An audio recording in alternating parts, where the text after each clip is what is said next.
Today we're in Europe, and we set off for the northern coast of Scotland on the Atlantic Ocean. These coasts are fascinating because they bring together two natural environments, the sea and the land.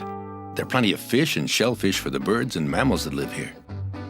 Ah, the Orkney Islands and their Shetland sheep with the scratchy wool. And the otters. Otters? That's right. Not all otters live on riverbanks. Sea otters, as you probably guessed, live on ocean shores.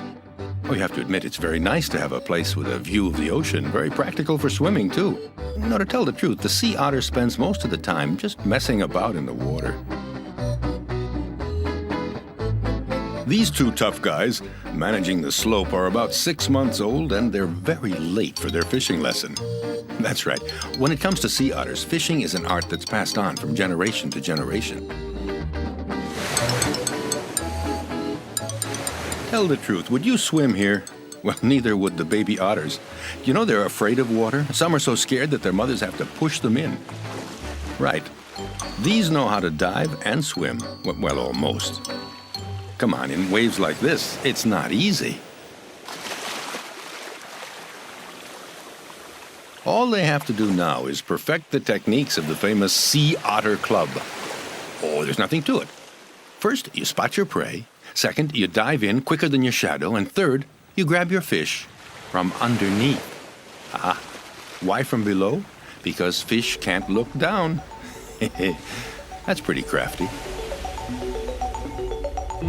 At last, diving class is over, back on dry land, and it's time for a little snack.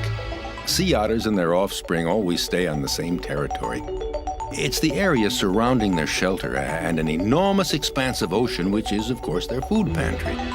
But it's simple. Sea otters are crazy about seafood.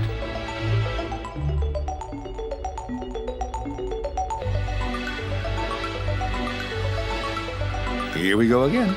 But this time, the sea is calm. And they also have to learn how to get shellfish to earn their diplomas as full-fledged sea otters. Fortunately, their mother knows the area to the tips of her toes. She knows just where the crabs are hiding and where the shellfish sleep. When school's over, there is still one big problem: salt. It itches worse than measles, so you have to dry off, and that's where we see our little sea otters. Well, they still have a lot to learn. As a rule, you don't get a rub down on seaweed because it's as salty as the sea. It's on grass, in the grass, that you rub off the salt. Well, anyway, a few more months of intensive training and our sea otters will be ready to go off on their own.